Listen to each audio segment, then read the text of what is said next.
I've been wanting to do a Marvel list for some time, but I couldn't decide on the perfect one to start with. But then it hit me, like lightning. Thor Ragnarok has finally been unleashed upon us, the long-awaited threequel promising the end of Asgard.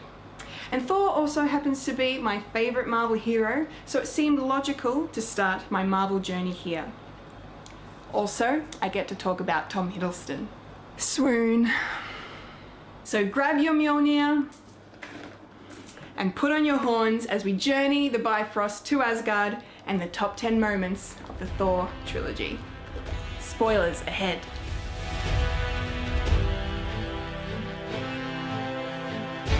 Number 10. Odin condemns Loki. In one of the earliest scenes from Thor the Dark World, we see Loki return to Asgard in chains following the events of the Avengers, where he went full supervillain in his maniacal attempt to rule Earth. It is up to Odin, his father, to pass judgment on him for his crimes. The reason this scene made the list is purely for the outstanding performances of Tom Hiddleston and Anthony Hopkins. Odin and Loki have a tragic father-son relationship, mostly due to the poor choices they have made in life. And this scene is probably the lowest point of that relationship. But I just adore Loki in this scene. Gleefully villainous and apathetic, almost as if he is enjoying the shame he is no doubt making Odin feel. And similarly, the old father has stopped caring about Loki, so it would seem, sentencing him to an eternity in a cell without blinking an eye, leaving a shocked Loki, the trickster, unable to have the last laugh. Number 9. Asgardian Prison Break. This sequence is probably the most entertaining part of Thor the Dark World. Reluctantly, and with the Bifrost close to them, Thor enlists the help of Sif, Fandral, Volstagg and Heimdall to break Loki out of prison in order to rescue Jane Foster and save the 9 realms from darkness at the hands of the Dark Elves. What follows is a hilarious back and forth between them planning it the night before and actually executing it. Also in this sequence is the phenomenal cameo of Captain America, actually Loki, Jane Foster slapping Loki for New York, and the hilarious 3-beat of Betray Us and We'll Kill You, which Loki gloriously finishes with, evidently there will be a line. And I live for the moments on the Dark Elf ship where Loki is really enjoying living up to the title of pesky little brother. There is just so much great stuff happening here, helping to bring the fun to an otherwise dark, pun intended, Marvel movie. Number 8. Loki on the Throne.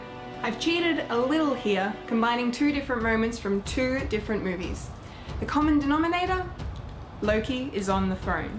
Despite appearing to have sacrificed himself to save Thor and making amends with him in a beautifully moving moment, in the closing seconds of the Dark World, we learn that the trickster has struck again, taking the guise of Odin and assuming the role of Asgard's king.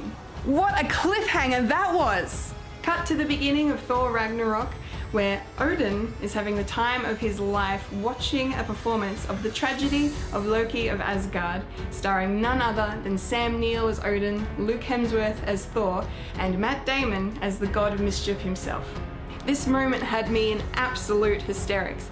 It's an interesting juxtaposition. The Loki we see grinning malevolently at the end of the Dark World is a far cry from the Loki we see lounging about eating grapes, ruling the 9 realms, unable to fool Thor. However, stark contrast aside, the 4-year wait between them was worth it. Number 7. Thor earns his powers back. Whosoever holds this hammer, if he be worthy, shall possess the power of Thor. This was such an incredible moment in the first film of the trilogy. Thor had been banished to Midgard for clearly being unworthy of the powers bestowed upon him. Fortunately, his time on Earth was well spent. Living as a mortal changed his perspective and humbled him for the better.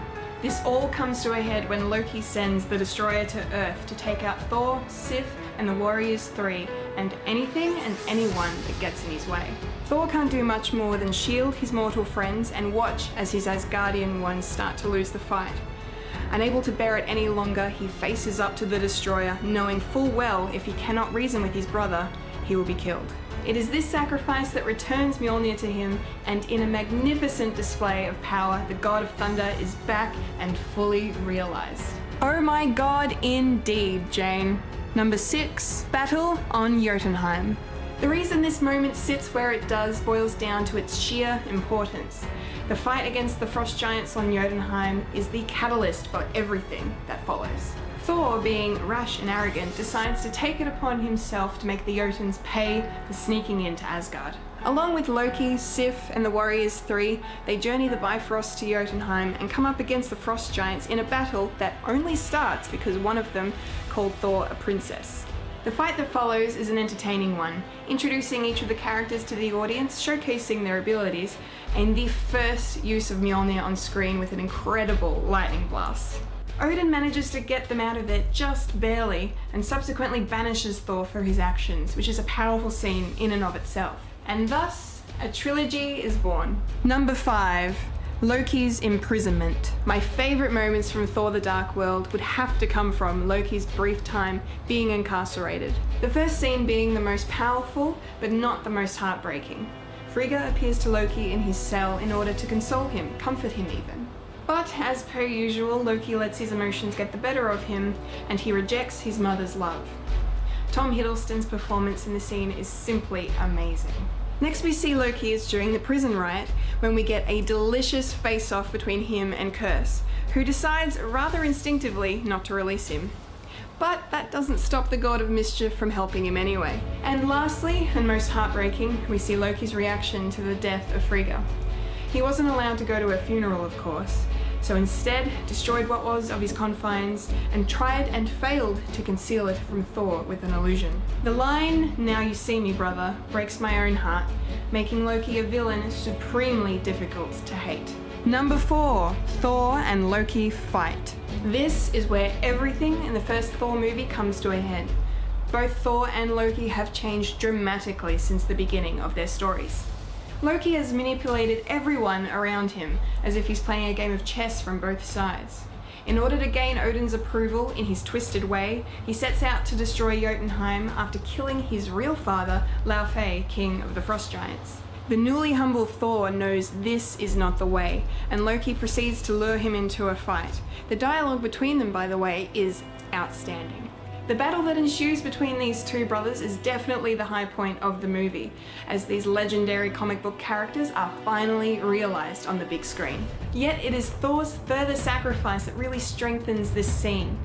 He destroys the Rainbow Bridge knowing full well he may never see Jane again in order to save Jotunheim and in turn Asgard. The brothers are about to fall to their death when Odin awakens and saves them. Loki desperately seeks Odin's approval, which he in turn rejects. So Loki rejects Asgard and falls into the cosmic abyss. Incredibly powerful stuff.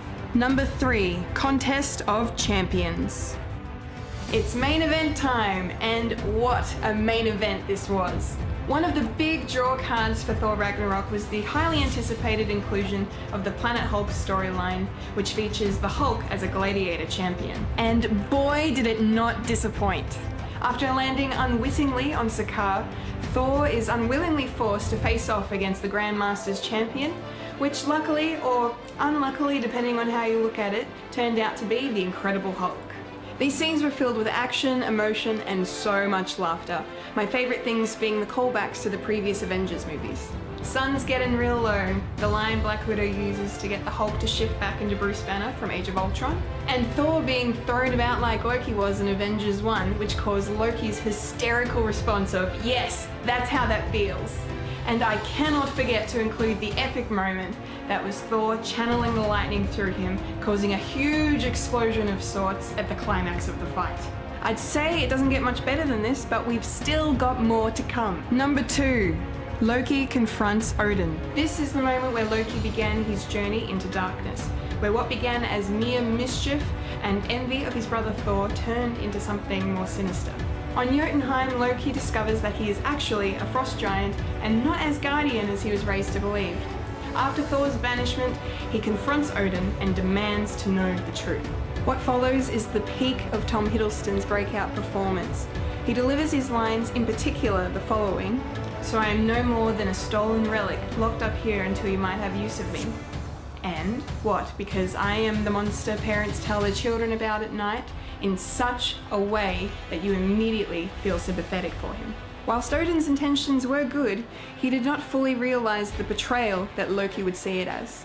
The repercussions of this reveal not only affect Loki, but the course of the entire Marvel Cinematic Universe, where Loki's villainy in Avengers forever changes our heroes. Honorable mentions! Great Odin's Raven, this was a hard list to sort out. Here are 3 honorable mentions. Thor vs. Shield. I had to give a nod to this moment because not only is it an awesome action sequence, but it is probably one of the most subtle introductions to a major player in the MCU ever done. Altruistic organisation S.H.I.E.L.D. has set up base camp around Thor's hammer Mjolnir, which Odin sent to Earth in hopes of Thor's redemption. Thor is so desperate to have his powers back that he thinks he can break into the base, take down S.H.I.E.L.D. agents one by one and reclaim his birthright. It is impressive to witness what Thor is capable of even without his powers, as he breaks through and attempts to lift Mjolnir. But he is not worthy. He has not yet earned his powers back. On the other side of the coin is the wonderful Agent Coulson, who is letting Thor give it a go and not ordering the one and only Hawkeye, Clint Barton, take a shot at him when he so easily could. This is where Thor is taken down a peg and slowly starts to accept that his powers do not define him and what it truly means to be heroic. Hela pulverizes the Asgardian army. One of the many things I loved about Thor Ragnarok was its villain, the goddess of death, Hela. In my opinion, she is one of the finest antagonists the MCU has introduced. After Loki, of course. And we thought Odin was a bad father for what he did to Loki. The reveal of Hela as being the actual firstborn and therefore the rightful heir to the throne of Asgard was jaw-dropping and done exceptionally well. We knew she was not one to be messed with after destroying Thor's hammer, R.I.P. Mew Mew, and slaying Volstagg and Fandral without hesitation. But the extent of her abilities became shockingly clear when she single-handedly annihilated the Asgardian army in one of the best action sequences of the movie. And to top it all off, she lands a crushing blow to the audience by taking out the last of the Warriors 3, Hogun, who fought bravely until the end. Cate Blanchett was perfectly cast and gave a performance that was simply amazing. Mjolnir's last hurrah. What a way to open a movie, and also bid a fond farewell to the Thor of old. Since we last saw Thor, he's been travelling around the cosmos, trying to locate and learn about the Infinity Stones. Somehow he ended up on Muspelheim as a prisoner of the fire demon Surtur, with whom he had a most amusing conversation that helped to set the tone of the film in the best way. You know what also helped to set the tone of this movie? Led freaking Zeppelin. With the immigrant song blasting in the background, Thor manages to break free with the help of Mjolnir and proceeds to pummel Surtur and his demonic forces. Plus the most metal dragon you will ever see. This is Thor using Mjolnir like we have never really seen before. The action and stunts are awesome, inventive, and beyond entertaining. The cinematography also excels here, particularly when the camera follows the hammer up close. A fitting final curtain call for Thor's powerful companion. And the #1 moment of the Thor trilogy is Last Stand on the Bifrost. You guys, this was just incredible. When I sat down to write this list, I knew one thing for sure, that this moment was going to be my #1. This battle on the Bifrost is the culmination of the entire trilogy and essentially the end of Thor's character arc. The Revengers, #BestTeamEver, finally returned to Asgard to stop Hela and prevent Ragnarok.